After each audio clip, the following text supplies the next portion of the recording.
राम राम राम राम राम राम राम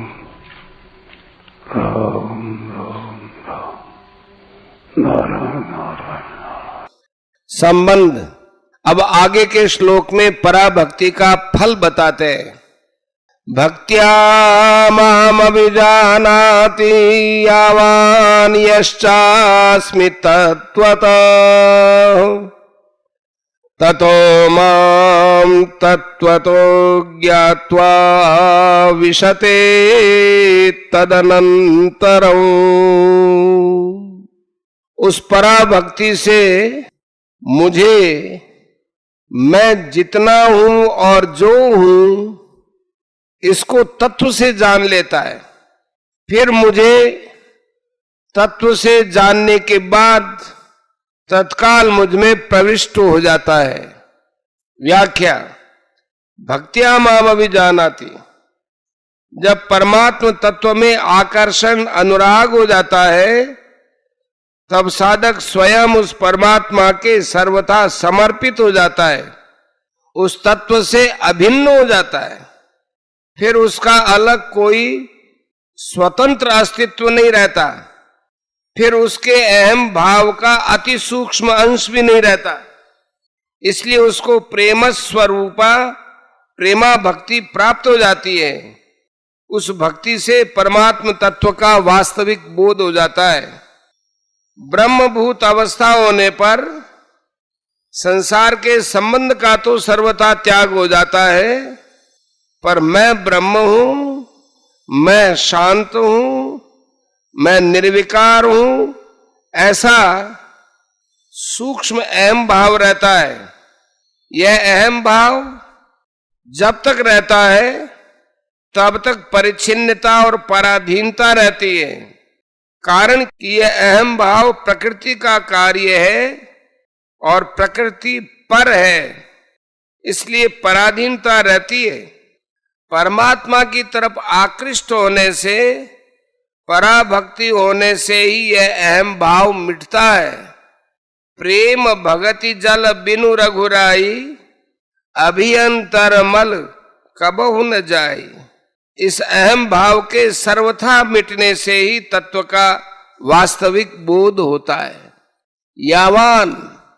7वें अध्याय के आरंभ में भगवान ने अर्जुन को समग्र रूप सुनने की आज्ञा दी कि मुझ में जिसका मन आसक्त हो गया है, जिसको मेरा ही आश्रय है, वह अनन्य भाव से मेरे साथ दृढ़ता पूर्वक संबंध रखते हुए मेरे जिस समग्र रूप को जान लेता है उसको तुम सुनो।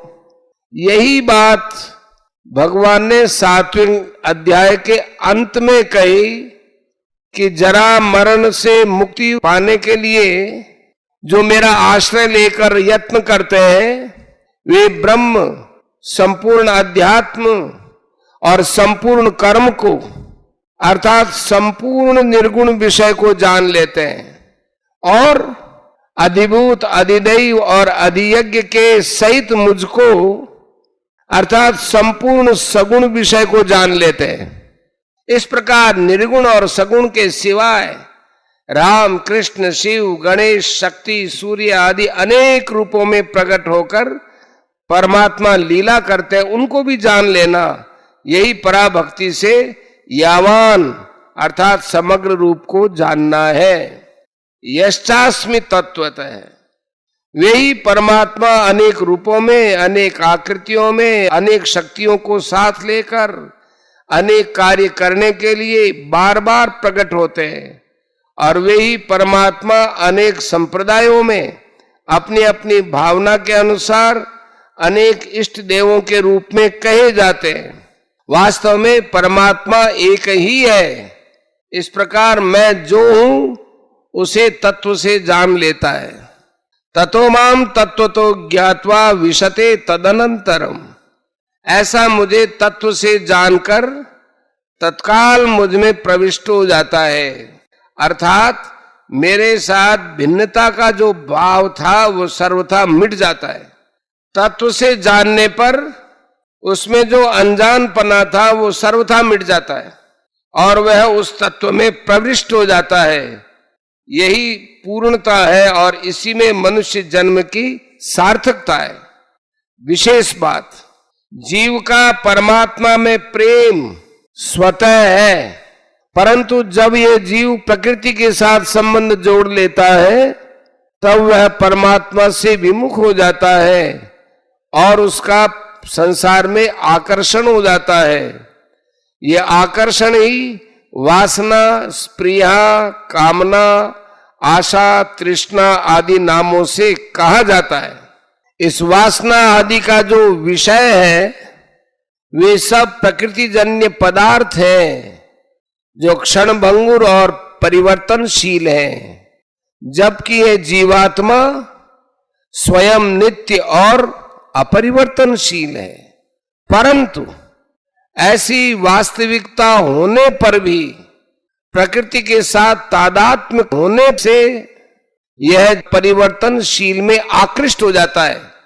इससे इसको मिलता तो कुछ नहीं है, पर कुछ मिलेगा, इस भ्रम वासना के कारण वह जन्म मरण के चक्कर में पड़ा हुआ महान दुख पाता रहता है।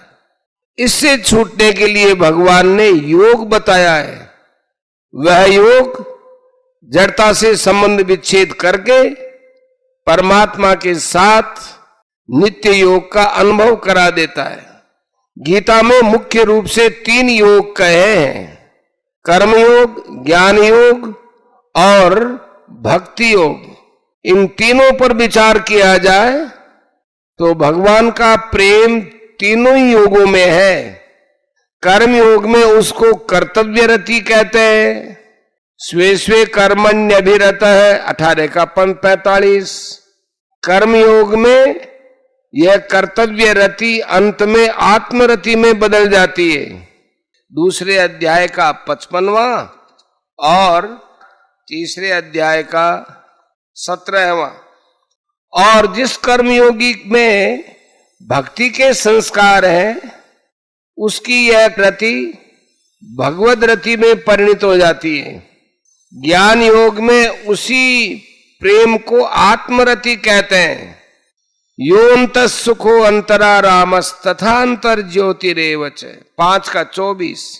और भक्ति योग में उसी प्रेम को भगवद रति कहते हैं, क्योंकि वह रति भगवान में होती है। और ये रति भगवान में रति या प्रीता प्रकट होती है अपनेपन से। परमात्मा के साथ जीव का अनादि काल से स्वतः सिद्ध संबंध है। यह एक नियम है कि अपनी चीज स्वतः प्रिय लगती है, अतः अपनापन प्रकट होते ही भगवान स्वतः प्यारे लगते हैं। और इस प्रियता में कभी कमी नहीं आती। यह प्रियता कभी क्षीण नहीं होती, यह समाप्त नहीं होती। यह अलौकिक और विलक्षण है। तुष्यन्ति च रमन्ति च, ये 10वें अध्याय के 9वें श्लोक में इस प्रकार इन तीनों योगों में रति होने पर भी गीता में भगवद रति की विशेष रूप से महिमा गाई गई है। तपस्वी, ज्ञानी और कर्मी, इन तीनों से भी योगी माने समता वाला श्रेष्ठ है। तपस्वीभ्योऽधिको योगी ज्ञानीभ्योऽपि मतोऽधिकः कर्मीभ्यश्चाधिको योगी 6 अध्याय का 46वां श्लोक। तात्पर्य यह है कि जड़ता से संबंध रखते हुए बड़ा भारी तप करने पर, बहुत से शास्त्रों का ज्ञान संपादन करने पर और यज्ञ, दान, तीर्थ आदि के बड़े बड़े अनुष्ठान करने पर जो कुछ प्राप्त होता है वह सब अनित्य ही होता है, पर योगी को नित्य तत्व की प्राप्ति होती है। अतः तपस्वी, ज्ञानी और कर्मी, इन तीनों से योगी श्रेष्ठ है। इस प्रकार के कर्मयोगी, ज्ञान योगी, हठ योगी, लय योगी आदि सभी योगियों में भगवान ने भक्ति योगी को सर्वश्रेष्ठ बताया है। योगी नाम अपि सर्वेशाम मदगते नान्तरात्मना श्रद्धावान भजते योमाम समे युक्त तमो मत है। 6 का 47। यही भक्ति योगी भगवान के समग्र रूप को जान लेता है। सांख्य योगी भी पराभक्ति के द्वारा उस समग्र रूप को जान लेता है। उसी समग्र रूप का वर्णन यहां यावान पद से हुआ था।